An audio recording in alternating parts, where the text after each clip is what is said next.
to school. Oh, yes. I know some people are kind of sad going back to school, but that's not the only thing, apparently. It's a new month and the unofficial start to a new season. But what if you are not ready to let go of summer? I know a lot of you are not.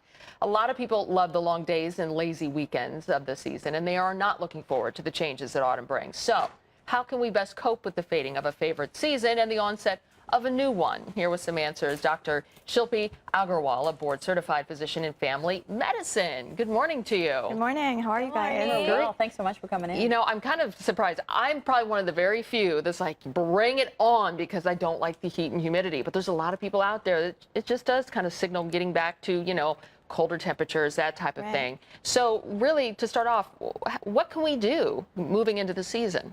Yeah, I mean, this weekend, unfortunately, really marks the end of summer. We're into fall. And with that transition of seasons, a lot of people do end up having increased symptoms of depression.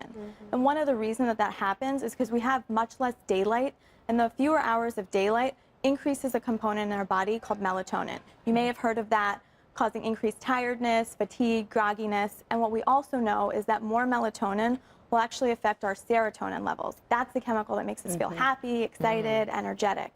And so there are a few things that we can do to kind of ward those symptoms off. I think that's what I hate the most, is when it gets darker earlier and you know, it just feels like your productive time is less. Much less. You feel more stressed, and it's just gloomier also sometimes, and so you're not exposed to that bright light. Okay, so I think one of the things, you know, that a lot of people talk about is just making sure you're exercising. You know, I know we do it in the summer to get ready for the swimsuit season, but it's important that we continue on with it. Yes, there's specific tips. For example, exercise, as you mentioned, great for the body, good for your heart as well, but a lot of people may not know that it naturally can increase serotonin levels into your brain, and that way you are feeling excited, energetic immediately right after working out.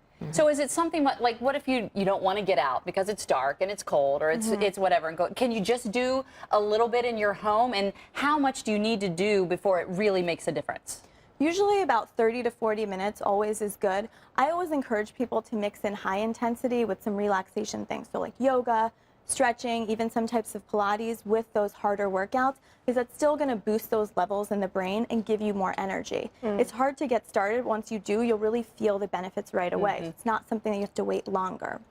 The other thing that I also always recommend to people is, even in cold temperatures, expose yourself to bright light 10 minutes every single day. If you can get outside if it's sunny. But what are the other ways? The lights that you can bring into your house? So if you can't get outside, you can use something like a light box, which can mimic natural sunlight, and that's great because you'll still have the same effects. You do need to expose yourself for like 20 to 30 minutes, and sometimes people need to ask their doctor for a specific recommendation that's personalized for them, but they really can help to give you the same effects and counteract some of that melatonin effect. So taking vitamin D is not enough. You need to actually get the real vitamin D from an actual light source. That's right. Going out, seeing those bright lights, we have a lot of research that shows us people feel better. Let's talk about food, for instance. I know this time of year, even though I like this time of year, my hunger goes up as it gets colder. Now, is that your body wanting to put on the winter weight? Just sort of That's exactly right. The serotonin levels, when they are down in the body, we tend to reach for more things that are carb heavy, sugary. Comfort foods. Exactly. Any comfort foods will make you get that instant boost of energy. But what we also know is that's really detrimental for the mood. The ups and downs of blood sugar makes us really have erratic, depressive symptoms. So it's better to pick things that are high protein, complex carbs, more fiber. So these are some options that I usually recommend to people. High fiber crackers with nut butter, almond butter. I add some bananas on there to make it kind of sweet and salty. If you want hummus, celery, that's a good crunch. And then I also love sweets. So if you really can't get away from sweets, just dark chocolate with walnuts, that's a good option also. I think I ate an entire bag of dark chocolate this weekend. I'm just saying. I don't know what the reason was, but I definitely was wanting some sugar for sure. All right. Well, such great advice. We appreciate it, Dr. Shilpi Agarwal. And I'm eyeing your treats right now. I may have to like a doctor that's realistic. With the healthy stuff, but then she also said, okay. And one quick other portable way also is, if you have essential oils, you can have the rollers. They're at the end over there. Oh, right. Those smells really can help boost your mood immediately also. Have it next to your bed, put it at your desk. Things like lavender, orange, sandalwood, all of those smells, you just roll onto your wrist.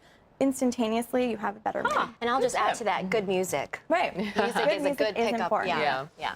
Thank you so much. Yeah, no problem. Appreciate it, doctor. Of course.